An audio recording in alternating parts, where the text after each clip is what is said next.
Statutory notices and their validity.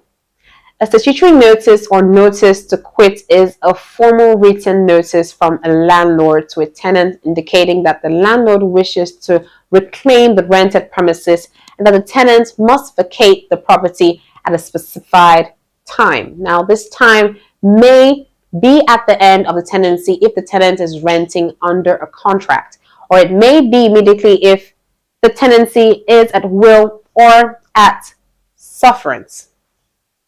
The purpose of a notice to quit is to end the tenancy and return ownership of the property to the landlord. In general, the length of a notice to quit may be specifically agreed upon by the landlord and tenant in their agreement, and in the event that the tenancy agreement has such a clause, the parties shall be obliged by it. Section 16 of the Rent Control and Recovery of Residential Premises Law 1976 states, however, that the following will apply to a notice to quit in the absence of such a provision.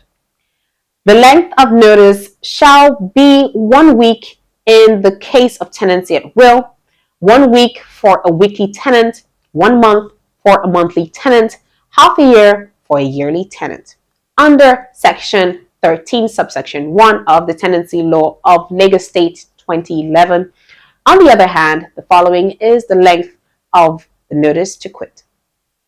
A week's notice for a tenant at will, 1 month's notice for a monthly tenant, 3 months' notice for a quarterly tenant, 3 months' notice for a half-yearly tenant, 6 months' notice for a yearly tenant.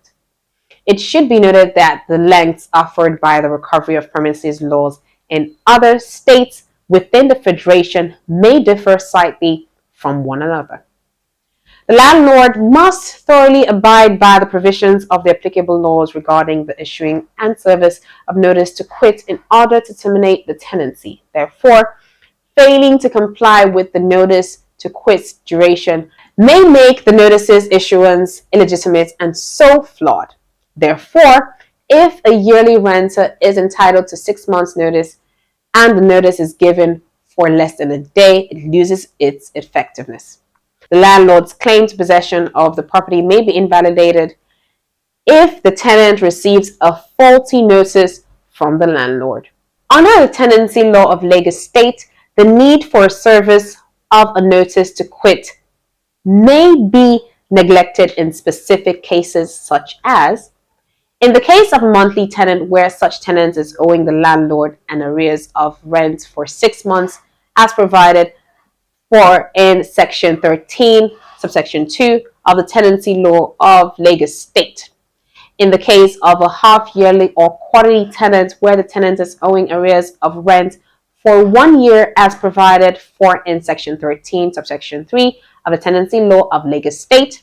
When a tenancy is for a definite period of time, the contracted time for the length as agreed upon by the parties has passed due to the passage of time as contained in Section 13, subsection 5 of the Lagos State Tenancy Law.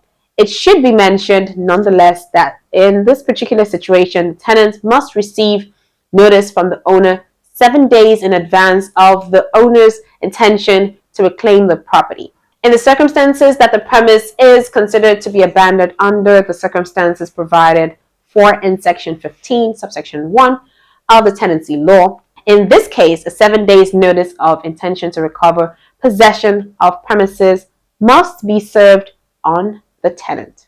Remedy for unlawful ejection from premises. Eviction refers to removal of a tenant from the rented property after a proper notice to quit has been served on him, as already discussed above. Depending on the length of the tenancy agreement, a tenant is entitled to different length of time as duration which a notice to quit must last, and lastly, the 7 days owner's intention to recover premises must have been served on him and such time must have passed. Failure to relinquish the property. The landlord may now seek the permission of the court to forcefully eject the tenant from the property. Failure of the landlord, on the other hand, to comply with every of the above listed grounds before ejecting the tenant amounts to forceful eviction which is illegal. Now we're going to take the remedies available to the tenant who is to be forcefully evicted or has already been forcefully evicted. One of which is instituting an action in court to restrain the landlord from evicting him, instituting an action in court to compel the landlord to reinstate him, instituting an action in the court for a declaration that such eviction is illegal, bringing an action to demand for damages for inconvenience and destruction of property.